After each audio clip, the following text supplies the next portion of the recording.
Hola, hola, buenos días. Espero que estén muy bien en esta mañana del día jueves. Bueno, los que están en América, los que se conectan en Europa, ya está entrada un poquito la tarde. Les envío un fuerte saludo, un abrazo a todos los que se están conectando en este momento. Vamos a tener nuestra sesión del día de hoy, nuestro episodio de oleaje en los mercados.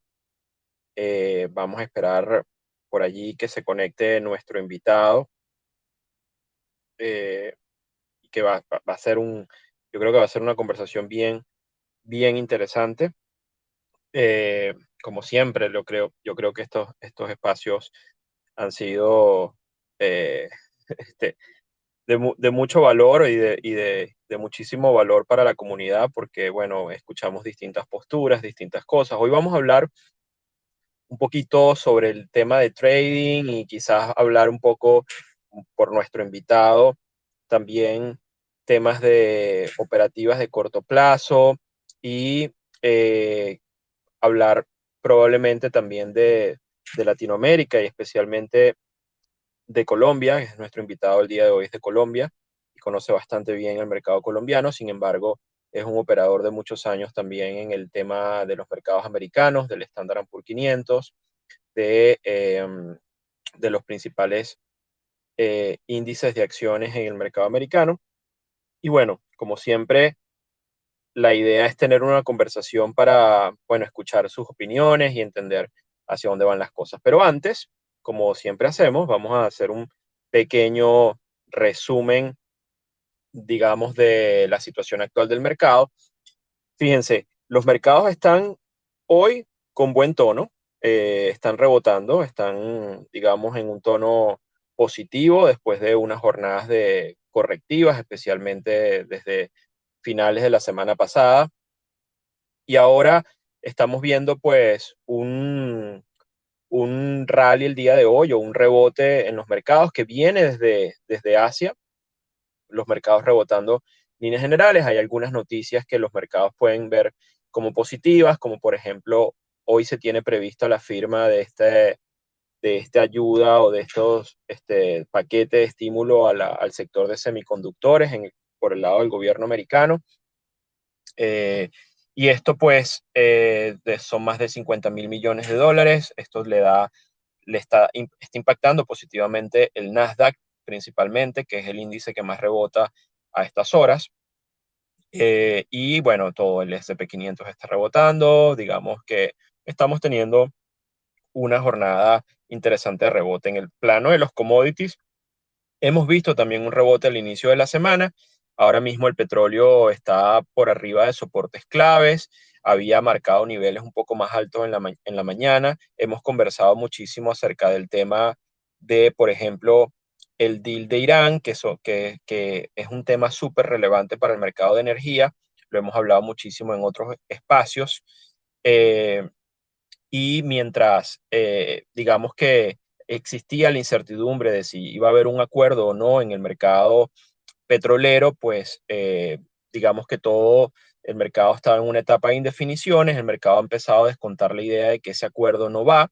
Ayer supimos digamos, no ha habido un comunicado oficial tajante al respecto, pero han habido comunicaciones entre funcionarios y personas que están involucradas en las negociaciones.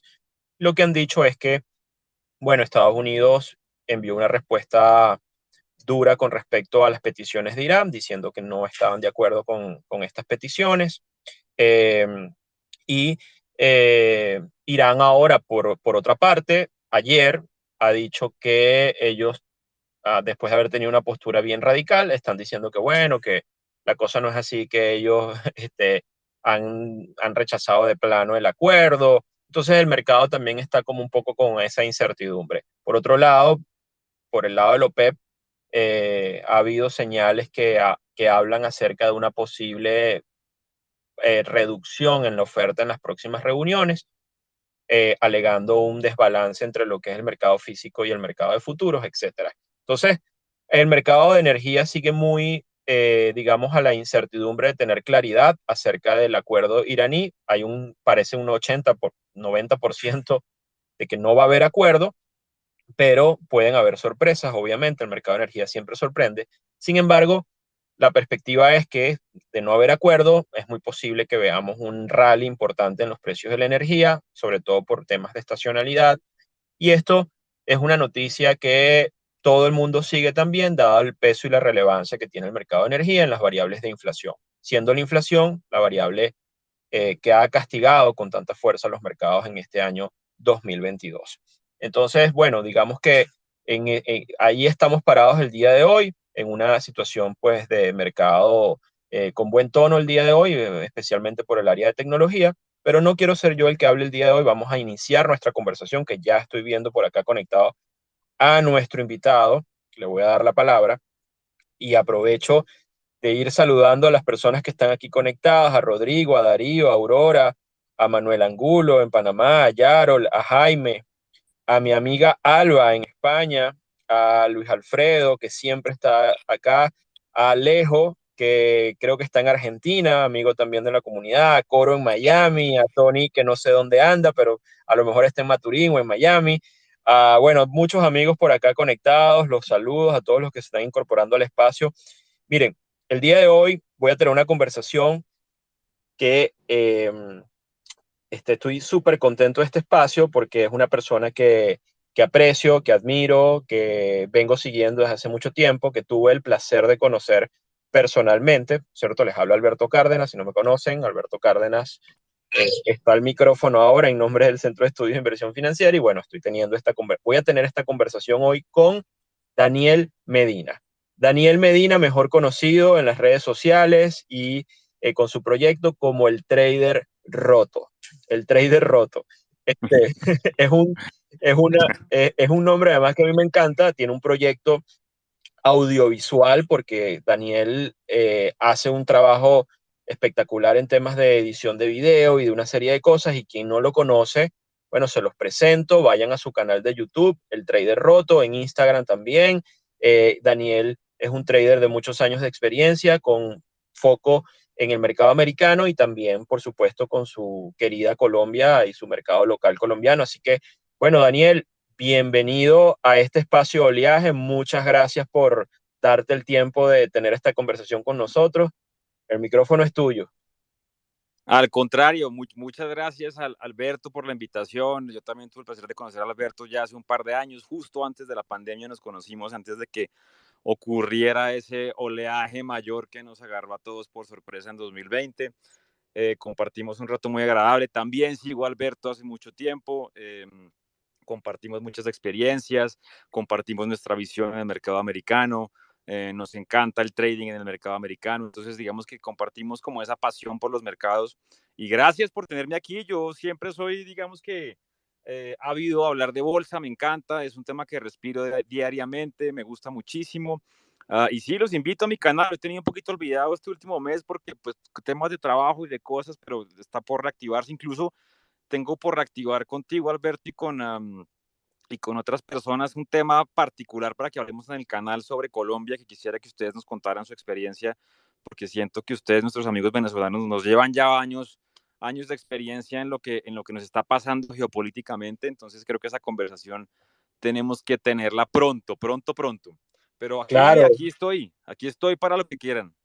buenísimo. Bueno, esa conversación va a estar muy interesante. Muy Yo con todo interesante. gusto, cuando tú quieras, podemos tener esa conversación ya de temas más políticos, sociales, de lo que está pasando en nuestra región, en Latinoamérica. Exactamente. Y bueno, con todo gusto. Y bueno, y si quieres hablar algo de ello aquí mismo en el espacio, pues también bienvenido. Esa es la idea.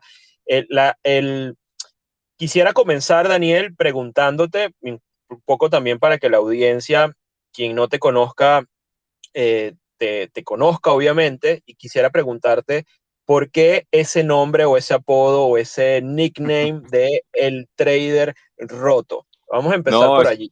claro, claro. Y realmente esto empezó hace, digamos que ya un par de años, en el 2019, dije, hombre, yo quiero hacer un proyecto en donde podamos interactuar de forma mucho más orgánica con traders reales. ¿Por qué? Porque lo que sucede en las redes sociales, así como sucede en Instagram, en Facebook, en Twitter, es que vemos un pedacito muy pequeño de la realidad de la gente. Vemos a la gente viajando, vemos a la gente disfrutando, comiendo en restaurante todos los días. Y pues la vida no es eso, la vida no es solamente disfrute y digamos que maravillas físicas y goce permanente. Y lo asoció un poquito al trading.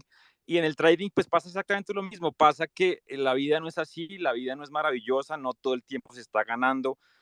Los mercados, por más simples que parezcan o complejos que parezcan, pues son difíciles de atajar, son difíciles de gobernar, son difíciles de entender en su momento, y por eso la iniciativa del trader roto salió por eso, porque la mayoría de los traders en el mundo, y esto es una estadística que conocemos todos muy bien, pues pierden dinero, o por lo menos pierden dinero en sus primeros años, en sus primeros meses. Es muy poquito, o es, el porcentaje es muy pequeño de las personas que arrancan en este negocio y arrancan ganando plata. O sea, lo sabemos perfectamente, y sabemos que el mercado es implacable y que el mercado está precisamente diseñado para que usted no gane plata, para que usted le cueste trabajo, para que el ganador casi siempre sea el broker, ¿no? O el intermediario.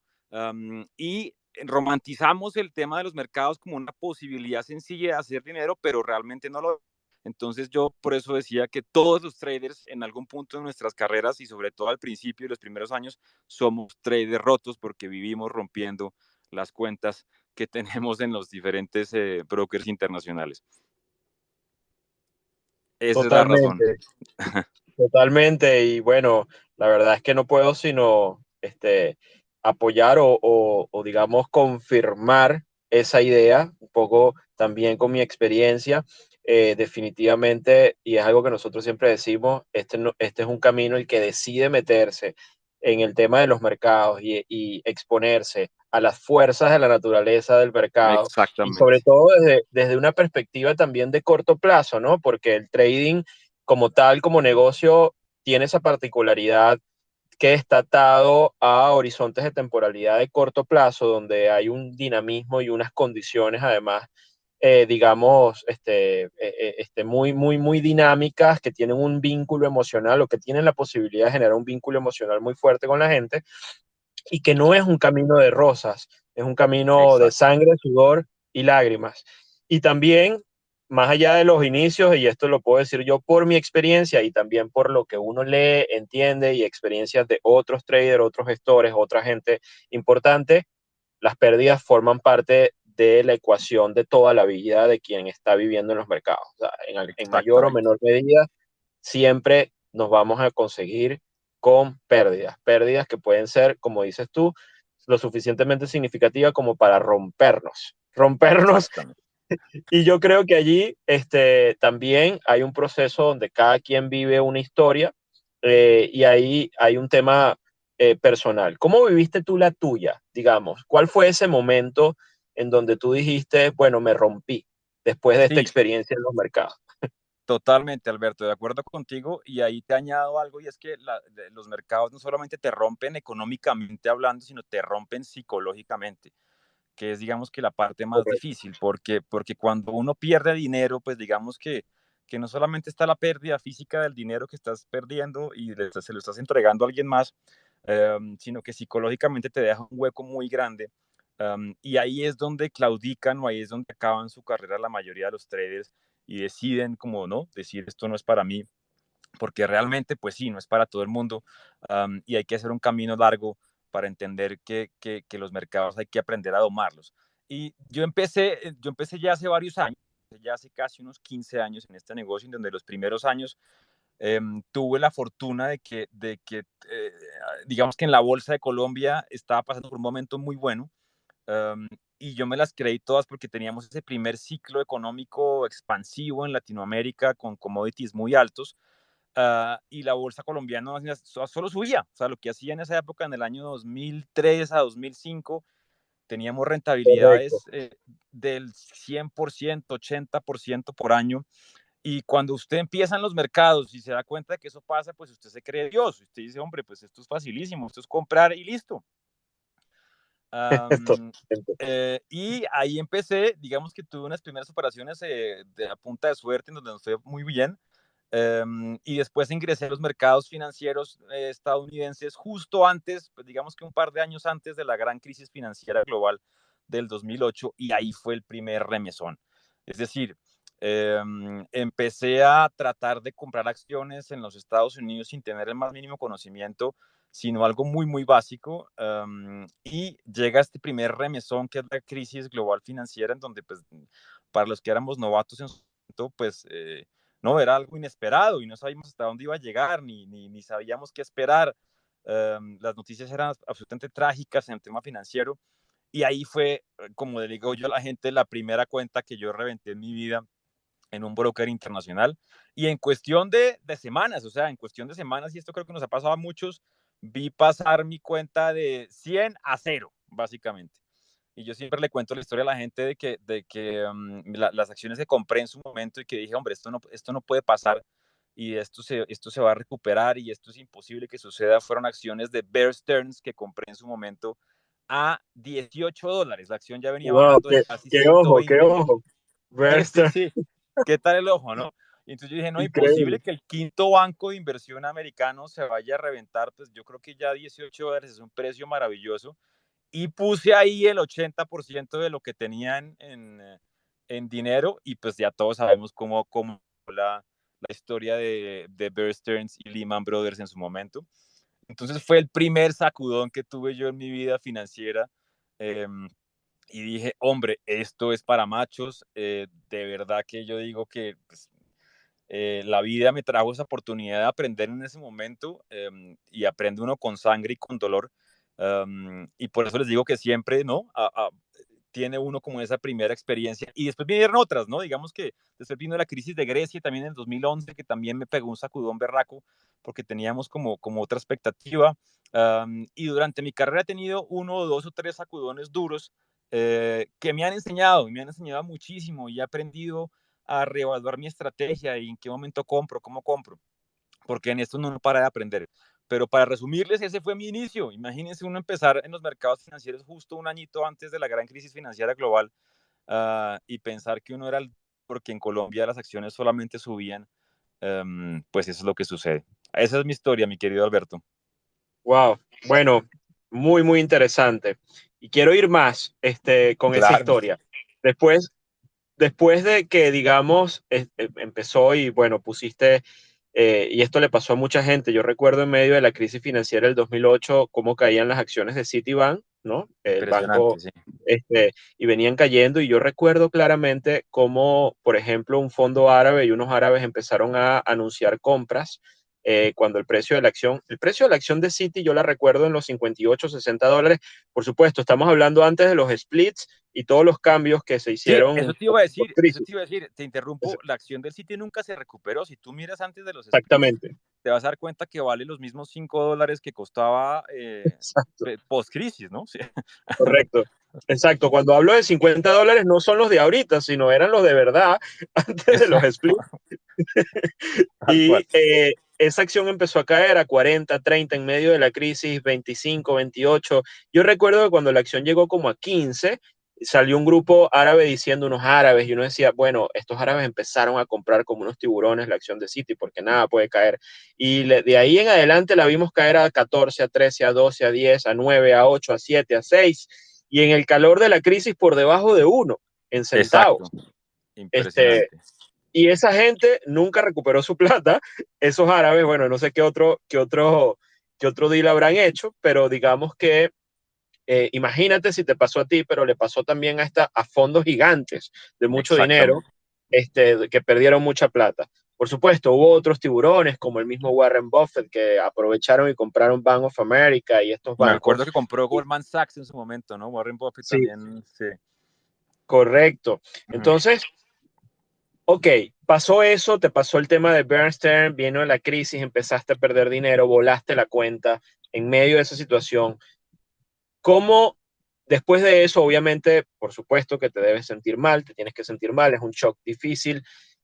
¿Cómo decides después seguir? Es decir, me di este primer golpe donde te habrá pasado muchas cosas por la cabeza. ¿Por qué decides continuar? Es decir, ¿qué te lleva de nuevo a volverlo a intentar? De acuerdo. Entonces, digamos que este primer golpe, que esto fue año 2008, yo me acuerdo muy bien cuando se cae Lehman Brothers, tengo ese momento perfecto, porque incluso yo después de Bear Stearns pensé, no, pero ya ese es el primero, el último, no creo que pase nada. Ya no tenía dinero para invertir en ese momento porque ya lo había perdido con Bear Stearns. Entonces, pues ya empecé a mirar los toros desde la barrera y hacia octubre del 2008, que es cuando ya, digamos que toca a fondo la crisis, cuando se reúne la Fed, ¿no? Cuando anunció el famoso TARP del momento, no sé si te acuerdes, que en su momento eran 800 o 700 billones de dólares, que Correcto, hoy parecen un chiste al lado de las cifras que manejamos hoy en día, pues ese plan de rescate de aquel año parece como un chiste hoy en número. Y empecé a mirar durante unos meses los toros, digamos que detrás de la barrera, ya sin dinero. Yo, digamos que siempre he trabajado en el sector real, he tenido una empresa en el sector real, pero ya no tenía dinero en el sector financiero ni para invertir, ni para especular, ni para nada. Digamos que lo había perdido todo y dije, pues ya, este fue mi aprendizaje. Y dejé pasar un par de meses cuando todo se calmó y empecé a volver a estudiar. Digamos que cuando uno lleva como una pasión, ¿no? Al lado de esto y le interesa mucho el tema, porque digamos que los medios financieros se encargan de que uno se interese un poquito más en estos temas y cada día le guste más como investigar. Y yo tenía esa espinita que me decía, hombre, que no se pueda, imposible que esto no tenga otras alternativas y otras soluciones, y arranco a estudiar diferentes estrategias ya sin dinero. Ahorro nuevamente y digo, bueno, consigamos otro pequeño capital y pongámoslo nuevamente a funcionar. En el 2009, digamos que más o menos a principios de 2009, vuelvo y arranco. Empecé a empezar a pensar no invertir en compañías puntuales, sino más a dedicarme a ver los índices.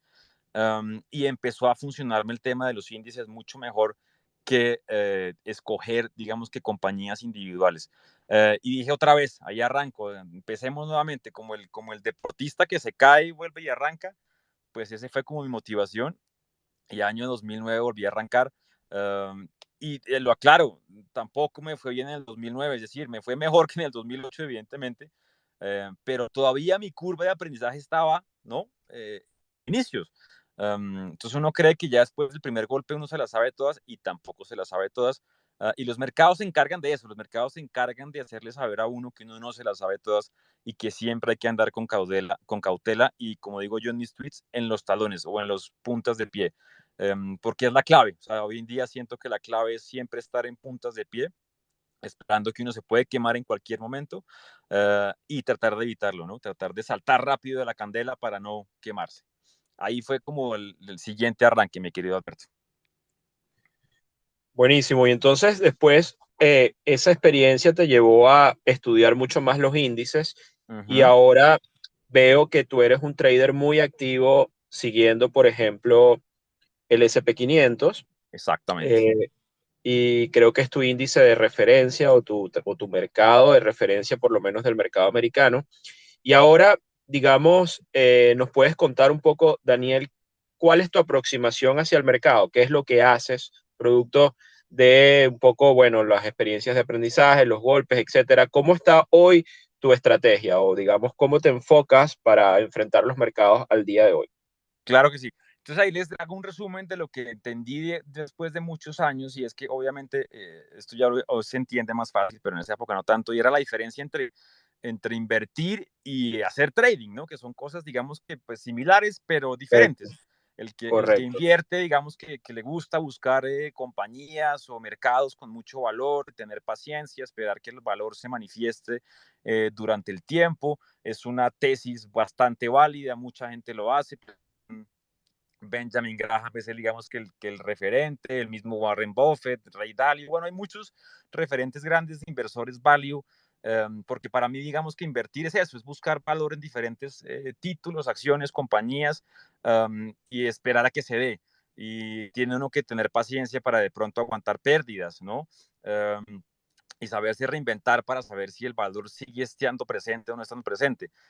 Entonces entendí la diferencia entre hacer operaciones de corto plazo e invertir. Entonces como que dividí mi vida en esas dos y traté de convertirme en un mejor trader que en un mejor inversor. ya digamos como inversor uno entiende que lo que tiene que hacer es encontrar la tesis de inversión, encontrar la tesis de valor, justificarla y esperar. Digamos que ese es como el resumen de la inversión. Correcto. Y si eso cambia, pues uno tiene que cambiar también y tiene que entender que eso cambió. Pero ya en el negocio del corto plazo, la cosa cambia porque hay un componente también muy alto psicológico y hay un componente muy alto de oleaje, como dices tú, Alberto, en donde los mercados se están moviendo diariamente, semanalmente y mensualmente, a veces en direcciones que no entendemos. Entonces ya me dediqué a estudiar más el tema técnico y me concentré muchísimo, muchísimo en aprender sobre los moving average, o sea, como todas las tendencias de mercado, y a reconocer 2 o 3 patrones en los gráficos, porque entendí que los gráficos también nos muestran anticipadamente qué puede llegar a ocurrir. Yo sé que tu buen es muy bueno con el tema de Elliot, yo no he estudiado mucho el tema de Elliot, pero sé que tú lo manejas muy bien y sabes que los gráficos tienen una serie de patrones que nos dan luces y nos dicen, hombre, esto puede pasar hacia aquí o hacia allá. Y me convertí más en un reaccionador a patrones que en tratar de predecir el mercado. Entonces, como yo lo ponía en un tweet que puse hace poquito y trato como de enseñar a la gente que he aprendido yo con mi experiencia, es eso, es que he tratado de dejar de predecir para dónde van los mercados, he tratado de dejar de seguir narrativas, porque los medios financieros lo que nos meten a nosotros son narrativas permanentes hacia dónde pueden ir los mercados, qué dice el gurú número 1, qué dice el gurú número 2, qué dice el Fund Manager 2, y se llena uno de narrativas y al final cuando uno se levanta por la mañana dice, qué confusión, ¿para dónde va esto? ¿Será que le creo a este? ¿Será que le creo al otro? Este dijo lo siguiente, este youtuber dijo otra cosa, el presidente Biden salió con tal cosa, la Fed va a hacer tal, y es una mezcolanza de información fundamental que a los traders no nos lleva, digamos que a ninguna parte. Entonces aprendí cómo a dejar ese ruido a un lado y simplemente opero reaccionando al precio. Entonces, cuando veo un rompimiento de tendencia, cuando veo una devolución, cuando veo que un máximo, por ejemplo, no se sostuvo y se devolvió, y hay una serie de patrones que ya tengo identificados, hay muchos, pero yo con 4 o 5 que ya tengo identificados, me muevo. Y trato, porque es difícil, no es fácil, trato de dejar ese ruido a un lado de las noticias. Digamos que las noticias hay que seguirlas porque hace parte de esa cultura general financiera que uno tiene que estar siempre informado, pero trato de no involucrarlas en mis decisiones a la hora de tomar trades, porque casi siempre cuando involucro la parte fundamental que oigo en noticias, ya es muy tarde o finalmente no era para allá el momento porque ya está incorporado en el precio. Entonces aprendí a que descontar, ¿no? La noticia fundamental que vemos todos los días es fundamental para el éxito. No quiere decir que eso no se pueda seguir y que no haya un patrón de comportamiento, digamos que fundamental con respecto a quienes operan esto diariamente. Pero sí, cuando uno quita ese ruido y simplemente se fija en la simpleza de los patrones técnicos, encuentra formas de hacer dinero mucho más consistente. ¿Qué es lo que me pasaba? En 2009, 2010, 2011, dejé de perder dinero, pero no era consistente. Entonces, ganaba unas, perdía otras, volvía, ganaba. Entonces esa falta de consistencia hace que simplemente pierdas tu tiempo y no logres como llegar al objetivo, que finalmente el objetivo en esto es pues tener una rentabilidad al año que te permita, ¿no? Multiplicar tu dinero y tu patrimonio. Entonces, entendí eso. Y ahí es donde me he concentrado hoy en día. ¿Y por qué me concentré en el S&P? Pues porque el S&P 500 es como pues esta columna vertebral del mercado accionario que nos da todos los días unos patrones técnicos para operar hacia arriba o hacia abajo, y me concentré en eso. Entonces dejé a un lado mi cuenta de inversión, que es la que tengo usualmente en Colombia, que es donde busco valor y tengo paciencia, y por otro lado tengo mi cuenta de trading, que son totalmente independientes, en donde opero diariamente el mercado, en donde me monto hacia arriba, hacia abajo, en donde busco la resolución de patrones, y en los últimos años, por fortuna, después de muchos años de experiencia, he logrado ser consistente y he logrado como salir de esa montaña rusa de emociones. Fantástica explicación y qué bueno que diferenciaste y que compartiste con la audiencia esa diferencia entre el set mental del inversionista y el set Exacto. mental del trader. Nosotros, la verdad, lo decimos mucho también en Safe y decimos algo acá que es que no se trata de predecir, sino de medir, medir bien.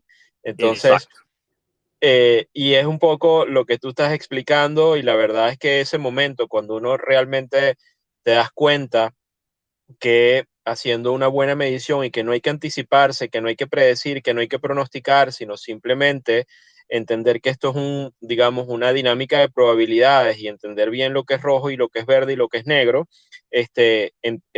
ahí, es como el momento de inflexión específicamente para el que hace trading, ¿no? Y hay una cosa que tú lo acabas de mencionar, que es complicado, que eso es algo de todos los días, que es ese tema de tener la cabeza limpia de sesgos, producto del bombardeo mediático y de las narrativas, lo que tú acabas de explicar.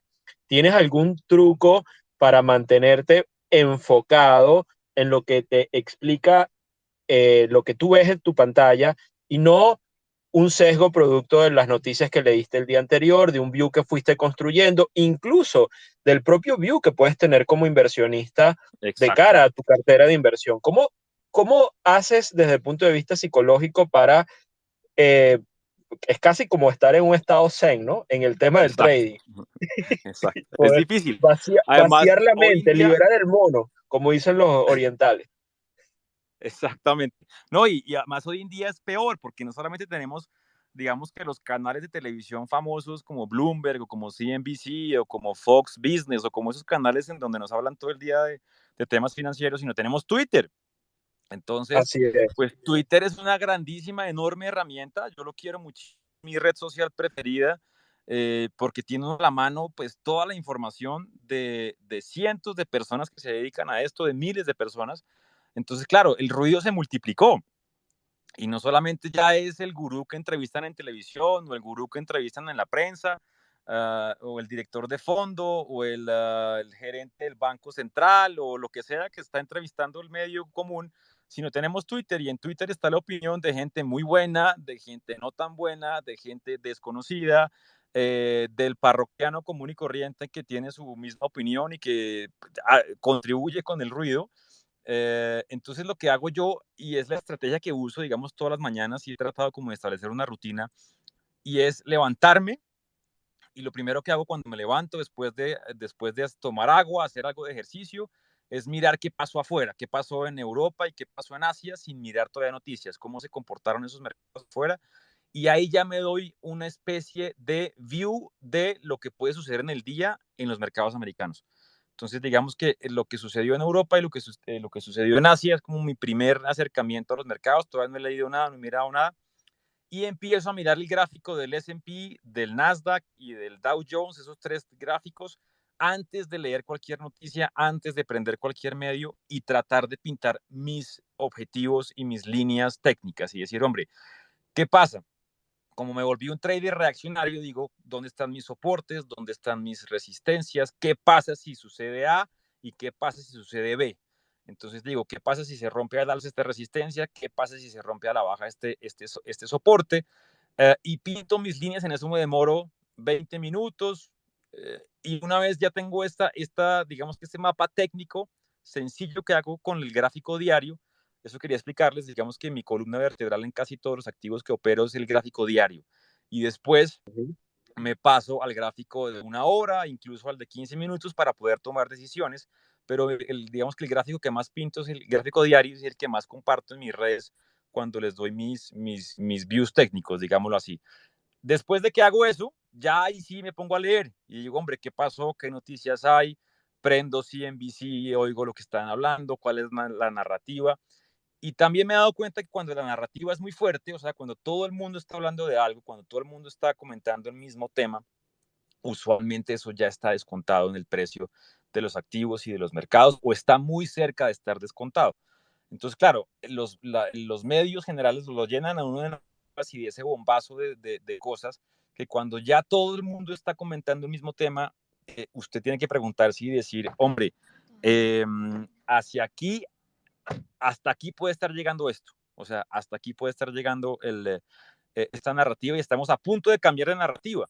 Entonces, ojo con sus decisiones porque si están basados en esto que usted está leyendo y oyendo y ya todo el mundo lo está oyendo, tenga cuidado, esté alerta, póngase en puntas de pie porque esto es lo que va a suceder. Entonces, antes de oír noticias y antes de empaparse de lo que está sucediendo, que insisto, igual es importante, trate de aislar ese ruido y trate de aislarlo antes de pintar sus gráficos, de mirar cuándo están las resistencias, de qué puede pasar con el precio, y así va a ser un trader mucho más exitoso, porque se va a quitar ese ruido de encerramiento a su vida, más no.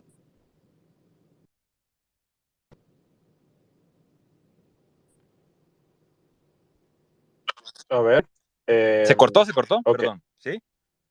Sí, se cortó un poquito. Ahora sí te Ya, escuchamos. no, no sé en qué pedazo me quedé, pero era para contarles que una vez dejan esa parte, digamos que de noticias a un lado, y primero definen su estrategia técnica y hacia dónde puede agarrar el mercado, pues es mucho más fácil y más sencillo convertirse en un trader exitoso.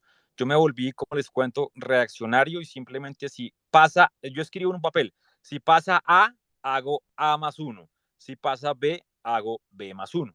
Eso es lo que hago y me guío por eso.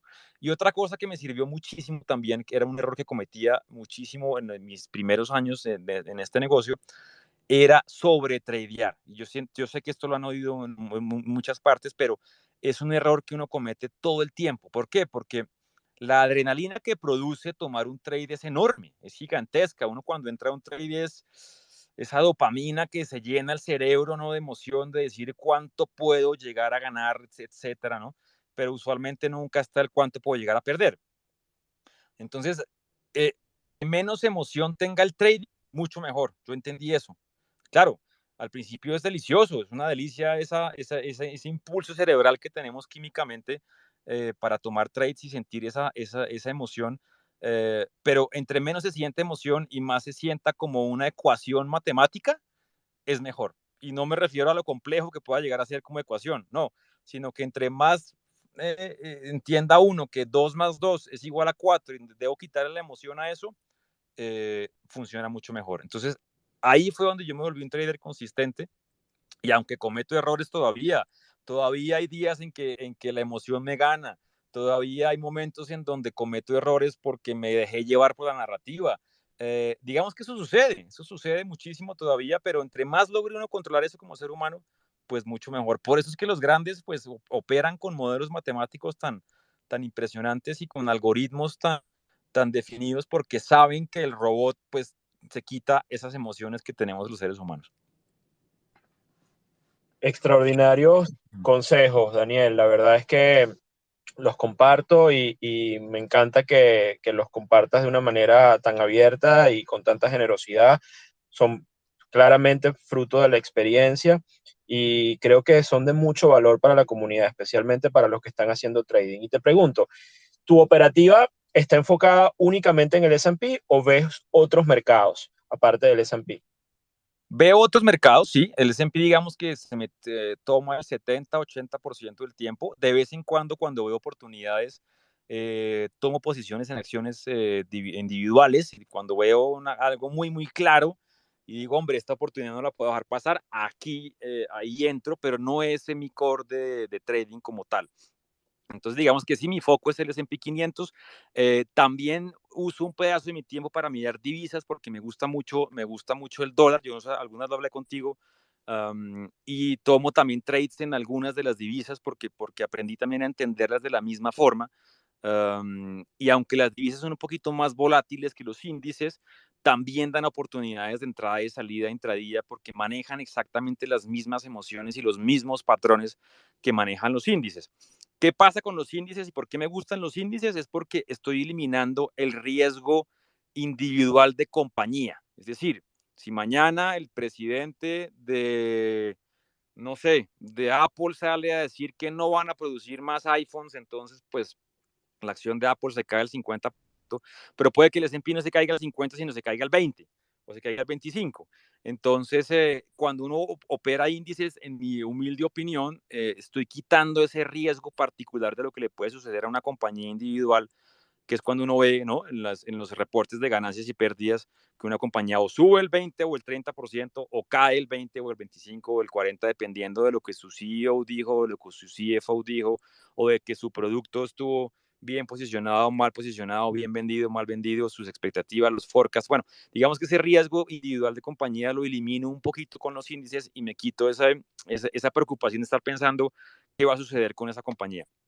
Y el otro mercado que miro es el colombiano, y pues no sé cuántos colombianos haya en este space, espero que haya muchísimos, y es el tema que quiero hablar contigo prontamente y con mi amigo Eduardo, que ahí lo veo conectado también, porque quiero concentrarme en conversar con ustedes que ya han pasado por lo que fue esta llegada a la izquierda a Latinoamérica y qué pasó con las bolsas. Entonces, para no irme del tema, el otro mercado que miro es el colombiano.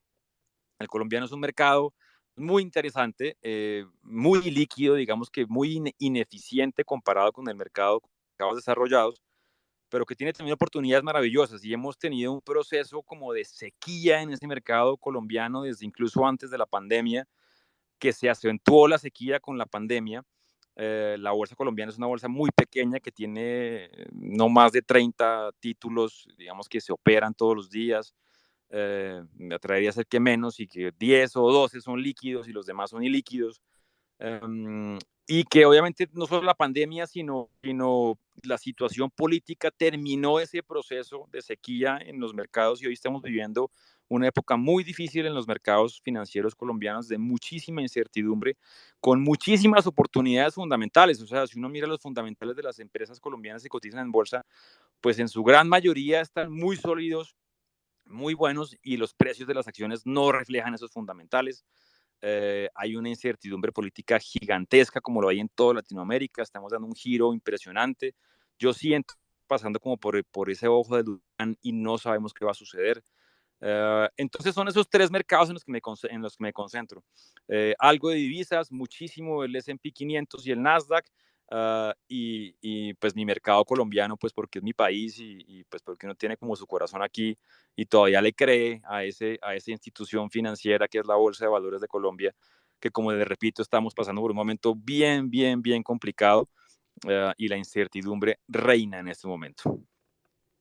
Bueno, y quería ir justamente para allá. Qué bueno que ya introdujiste el tema de Colombia y por supuesto tener el color que tienes tú de no solamente por ser colombiano, sino por esa experiencia de operar activamente el mercado de Colombia y que estás viendo cosas que probablemente, pues en mi caso, yo no soy un experto del tema colombiano, lo veo, digamos, por encima, pero sí estoy muy interesado en conocer un poco más en profundidad exactamente qué es lo que estás viendo. Por ejemplo, estabas hablando de que sí, ciertamente hay unos fundamentales que pueden representar una oportunidad interesantísima. Nosotros hicimos en SAFE, por ejemplo, cuando estábamos evaluando el programa, en el programa de energía, el tema de Ecopetrol, ¿no?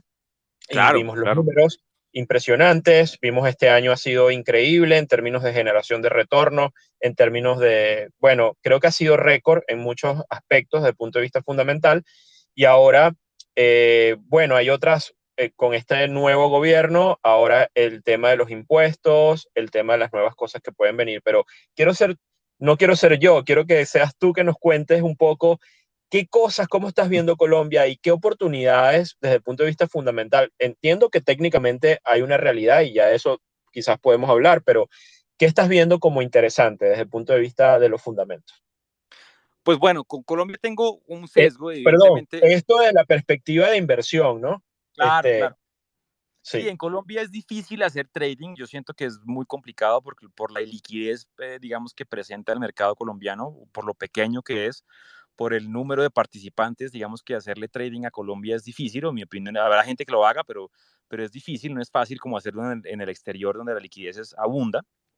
Um, pero Colombia es un caso particular porque presenta activos supremamente subvalorados, es decir, compañías supremamente sólidas, con unos balances maravillosos, con crecimiento año a año. Y por darte un ejemplo del tema de Ecopetrol, que es una compañía que quiero mucho y en la que he estado invertido varias veces. Ecopetrol después de la pandemia tuvo un reajuste grandísimo de costos. Ellos tuvieron una eficiencia muy grande en reducir sus costos operativos. Y cuando tú logras eso y sales de la pandemia y te encuentras con un petróleo nuevamente subiendo por encima de los $100 el barril, pues no, tus ingresos se van a multiplicar de manera exponencial y ya has apretado costos, ¿no? Gracias a una experiencia grande que tuviste en pandemia, pues tus utilidades van a ser récord y es lo que ha pasado con Ecopetrol en los últimos meses y es que ha reportado utilidades récord, jamás vistas en la historia de la compañía petrolera más grande de Colombia. Así Uh, es. y, y el precio de la acción, pues tristemente no lo refleja. Y ahí es donde yo peleo con mucha gente con la que hablo, no peleo, discutimos con la gente con la que hablo y que me dicen que la incertidumbre política no puede influir tanto en los precios de las acciones y pues tristemente sí, o sea, tristemente lo que está sucediendo en Colombia hoy en día es que a partir de las elecciones que tuvimos en junio, eh, pues nos desacoplamos de Latinoamérica. Entonces estamos desacoplados de Brasil, desacoplados de Chile, incluso desacoplados de Argentina. Y el componente político empezó a pesar más del 50% en lo que sucede en las acciones colombianas, inclusive me atrevería a decir que mucho más. Y el precio de Ecopetrol, pues no refleja, el precio de la acción no refleja lo bien que está la compañía, lo bien que le ha ido en los últimos años, la perspectiva tan buena que sigue teniendo con un petróleo por encima de $. Y sobre todo, pues que tenemos un gobierno nuevo que se ha dedicado a estigmatizar las energías fósiles um, y a decir que lo mejor que le puede pasar a un país como Colombia es ¿no? hacer una transición rápida energética, acabar con la explotación fósil. Y ese ruido, ¿no? Ese ruido sí ha hecho mucho daño en el mercado nacional y en lo que ha sucedido. Entonces, pues es lo que estamos viendo. Oportunidades gigantes. Si ustedes miran las compañías en Colombia, desde los holdings financieros, las compañías de energía, las cementeras, bueno, los sectores diferentes que ocupan la Bolsa de Colombia, todos presentan hoy en día una oportunidad de inversión grande porque sus precios no reflejan lo que realmente esas compañías valen, pero al mismo tiempo tenemos esta incertidumbre política um, y es lo que tienen que mirar, ¿no? ¿Será que nos recuperamos algún día de la incertidumbre política o será que ese hueco, ese hoyo negro se va poniendo cada vez más y más grande y llega un momento dado en que los fundamentales pues no pesan absolutamente nada en ninguna de las compañías, sino el ambiente geopolítico? Entonces, eso les cuento, esa es como mi visión general y sé que la comparten muchísimos de mis compatriotas.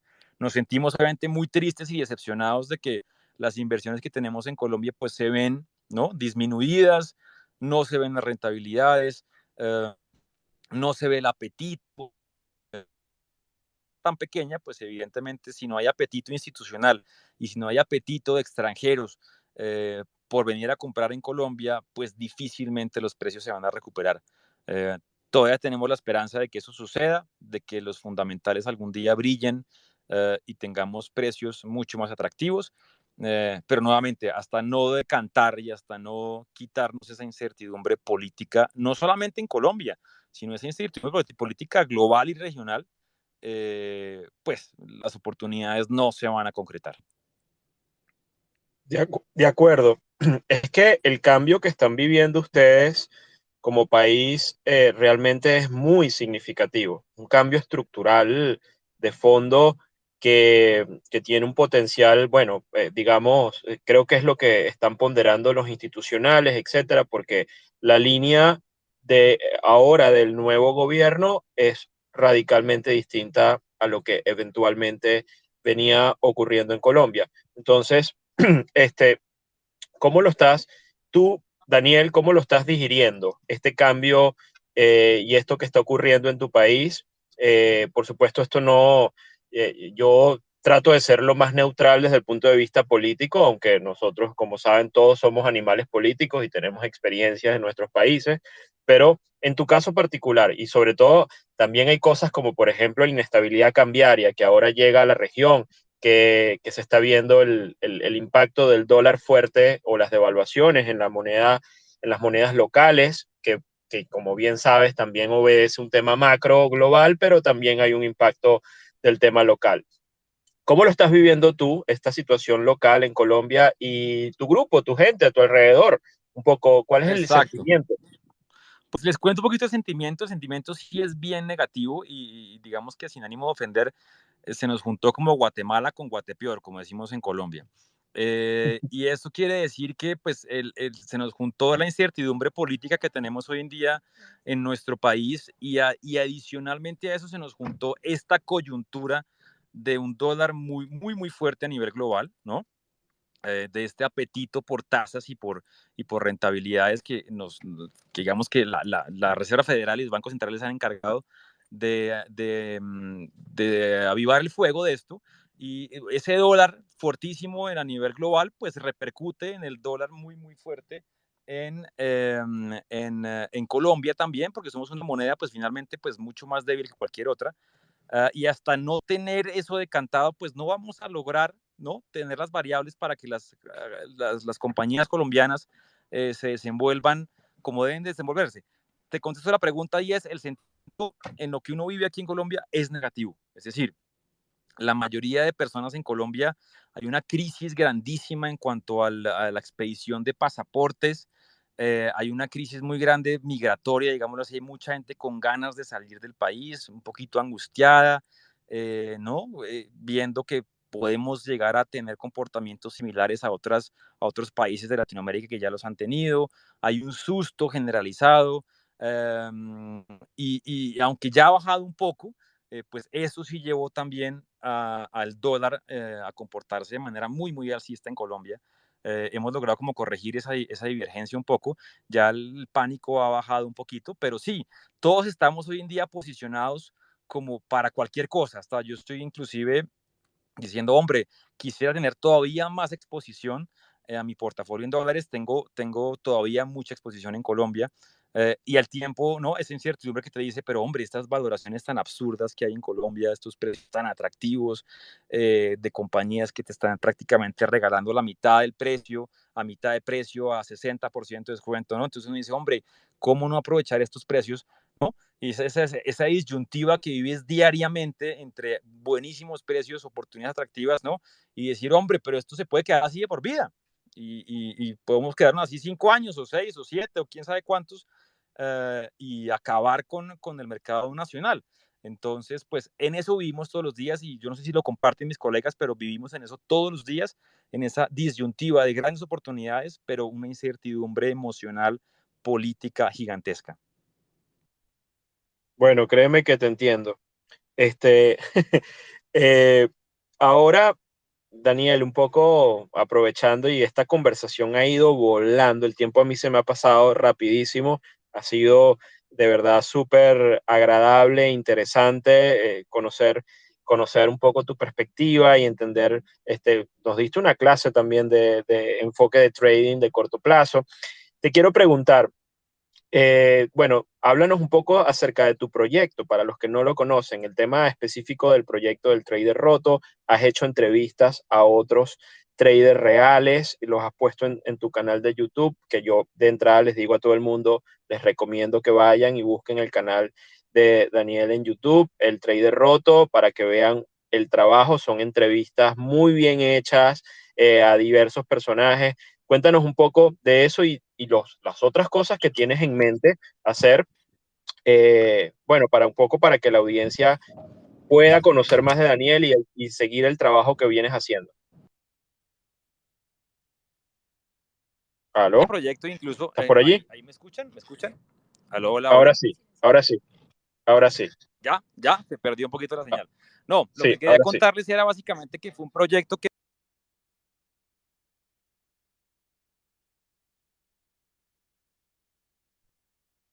A ver, ajá, ahora sí. empecé con ese ánimo. Te perdimos un momento, Daniel. Te escuchamos entrecortado. Con el ánimo de entrevistar a traders reales que me contaran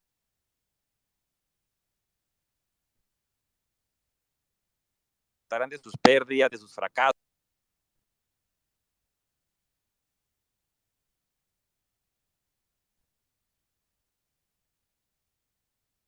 Te perdimos, Daniel, ahorita. Te escuchamos, se te fue el audio. ¿Escuchan mejor? Estás Ah, perdón. entrecortado. A ver si Vamos a dar un minutico a ver si Daniel reconecta. A ver. Aquí como Ahora me sí, escucha mejor. ahora sí te ¿Ya? escuchamos perfecto. Ahora sí.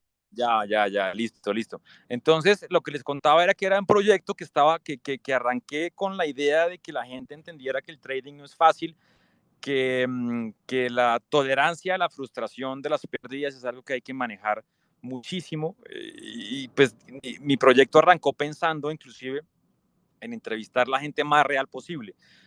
Por eso Alberto, Eduardo, Sebastián Toro, Alba en España, mis amigos de otro podcast bursátil en Colombia, bueno, una cantidad de gente que está dedicada a los mercados y que los vive día a día y que sabe lo que es estar invertido, que sabe lo que es tener pérdidas, nos pueden dar un poquito de herramientas, entender mercados y saber cómo manejarlos y maniobrarlos y surfearlos muchísimo mejor. ¿Qué viene más adelante? Quiero hacer seguir con las entrevistas y hacer un poquito de videos un poco más cortos, porque me he dado cuenta que en esta crisis de atención de las redes sociales, pues a la gente le gusta el contenido un poquito más corto. Hacer videos un poquito más cortos en donde les cuento como mi experiencia diaria, lo que estoy haciendo, para dónde voy, cómo utilizo los fundamentales y las noticias macroeconómicas a mi favor. Esa es como la idea. Y seguir con ustedes, hombre, pues a mí me encanta conversar con Alberto, con todos ustedes, porque realmente nos enriquecemos mutuamente antes de ser competencia somos como colegas y la idea es como ayudarnos mutuamente para que todos logremos manejar los mercados financieros, sobre todo en un mundo de hoy, en un mundo tan financializado, como digo yo, de hoy, en donde es cada vez más importante saber invertir, cada vez más importante saber moverse, porque el mundo se financializó, o sea, volvió un tema que ya no es ajeno o es exclusivo de los operadores financieros y de los bancos y de los que estudian finanzas y de los corredores de bolsa, sino se volvió un tema absolutamente global e importante que nos toca aprender a manejar sí o sí. De acuerdo, de acuerdo. Y te preguntaría, Daniel, siempre le hacemos esto a nuestros invitados, esta pregunta. ¿Tienes algún libro que te gustaría recomendar o alguna película para la audiencia? No tiene que ser necesariamente un libro de trading o de mercados, pero algo que hayas leído y tú digas, bueno, esto la verdad que tuvo impacto en mí de alguna u otra manera, o alguna película, algo que quieras compartir acá. Sí, digamos que el gran libro de análisis técnico fue mi Biblia durante unos años, me gustó muchísimo. Ya después aprendí a decantarlo y a estudiar únicamente los patrones que me gusta operar. Como tú sabes, pues tendencias y patrones en análisis técnico hay muchísimas, pero ese libro me ayudó muchísimo a entender y como a navegar como esas generalidades. Para la inversión, pues, a Benjamin Graham, pues es un libro que uno puede leerse varias veces a los que les gusta, a los que no les gusta lo leaje diario, pero sí les gusta como tener exposición a activos subvalorados y que tengan un gran potencial. Esa es una gran Biblia. Y hay un trader que tuve la oportunidad de hablar con él hace un tiempo, muy famoso hoy en día, que se llama Scott Redler. No sé si ustedes lo conocen, él es famoso porque pues, es un trader técnico que lo entrevistan muchísimos medios globales. Y de él también, yo tuve la oportunidad de entrenarme un poquito con él hace unos años. Él es un trader que lleva ya más de 25 años en temas de análisis técnico en los mercados americanos y todo su contenido me ha ayudado muchísimo. Es decir, no solamente hablar con él, no solamente conversar con él, entender su metodología eh, y aprender de su experiencia, porque también fue un trader que vivió muy de cerca la crisis del 2008, me ayudó muchísimo. Entonces pueden buscarlo, él se llama Scott Rutler, es famoso en las redes sociales y como les digo, tuve la oportunidad de conocerlo, tuve la oportunidad de conversar con él y aprendí muchísimo. Entonces también su contenido es muy valioso, su contenido es muy pragmático, su contenido es sencillo, fácil de estudiar y me identifico mucho con su forma y su operativa. Yo creo que esas tres cosas. Y otra cosa importante, que no es para estigmatizar a ningún gurú ni a ningún gran inversionista, pero traten de tomar sus decisiones por su propio análisis. Yo creo que eso es importante. Está bien guiarse de otras personas, está bien consultar con otras personas, está bien ver lo que están haciendo otros, pero siempre traten de pensar que uno no sabe ni con qué apalancamiento se opera el otro, ni cuánto está dispuesto a perder, ni cuánto está dispuesto a ganar, ni cuál es su capital, ni cuál es su riesgo. Entonces, operar con las decisiones de otros o tomar decisiones de inversión con decisiones de otros casi siempre va en detrimento de su cuenta personal. Traten de ustedes hacerlo solos y de unirle el rompecabezas para tomar una decisión individual y sobre todo concertada con su capital y su perfil de riesgo. Eso es lo más importante. Yo creo que seguir gurús y hacer exactamente lo que dice un gurú, usualmente no lleva a ningún buen camino y creo que tú sabes eso más que yo, Alberto. Tremendo consejo para cerrar esta conversación, Daniel. Oye, la verdad es que la he disfrutado un montón. Estoy seguro que nuestra comunidad la ha disfrutado también. Yo te agradezco enormemente, Daniel. Además, siempre tu buena vibra, tu disposición para enriquecer el debate, ayudarnos. Ese es el espíritu de un poco de tener estos espacios y estamos completamente alineados con, pues por supuesto, aprender. Esto es una curva que nunca termina y es que bueno encontrarse con personas como tú que tienen esa generosidad y esa cosa de sin conflicto de intereses, pues repartir conocimiento, ideas a la comunidad en el mejor tono. Te agradezco muchísimo, Daniel, por haber participado en nuestro espacio el día de hoy. No, a ti, Alberto, desde que te conocí hemos hecho un clic muy bueno, me encanta, ya saben que estamos aquí para ayudar. Me comprometo aquí públicamente a que mi próximo video es con Alberto y con Eduardo, bueno, y también me encantaría que Alba estuviera presente para que hablemos de este giro y nos concentremos un poquito en lo que va a pasar en Latinoamérica también, que me gusta hablar del tema también, y cómo va a impactar a nuestros mercados, cuál ha sido tu experiencia porque sé que vives en Venezuela y qué ha pasado con la bolsa de Venezuela y compararla con la de Colombia. Bueno, no sé, hay infinidad de temas que podemos tratar Sí. y conversar juntos. Te agradezco mucho la invitación. Ya sabes que las puertas están aquí abiertas. Al que quiera escribirme, escríbame con tranquilidad. La red social que más uso es Twitter. El Instagram lo tengo un poquito olvidado porque no lo uso mucho, pero en Twitter siempre estoy activo, pendiente de lo que necesiten y mi intención es esa, mi intención es ayudar a la gente a llevar el proceso más ameno de lo que nos toca a muchos. Buenísimo, genial, Daniel. Pues muchísimas gracias. Esta es tu casa. Seguramente haremos nuevos espacios más adelante para seguir comentando tantos temas que bueno, que podemos hablar de mercado. Claro. Espero verte pronto. Te mando un gran abrazo y por supuesto les mando un abrazo a todos los que se conectaron el día de hoy. Muchísimas gracias por estar pendiente de nuestros espacios. Esto quedó grabado, lo pueden reescuchar. Yo creo que Daniel ha soltado unas píldoras extraordinarias el día de hoy. Este es un capítulo, un episodio de oleaje de lujo. Fuerte abrazo, Daniel. Gracias a todos por Igualmente, conectarse. Alberto, salud grande ya a todos en Venezuela, una grandote y nos vemos en la próxima. Claro que sí. Gran abrazo. Chao, Chao, chao chao. a todos. Chao, chao. Saludos, gracias. Saludos.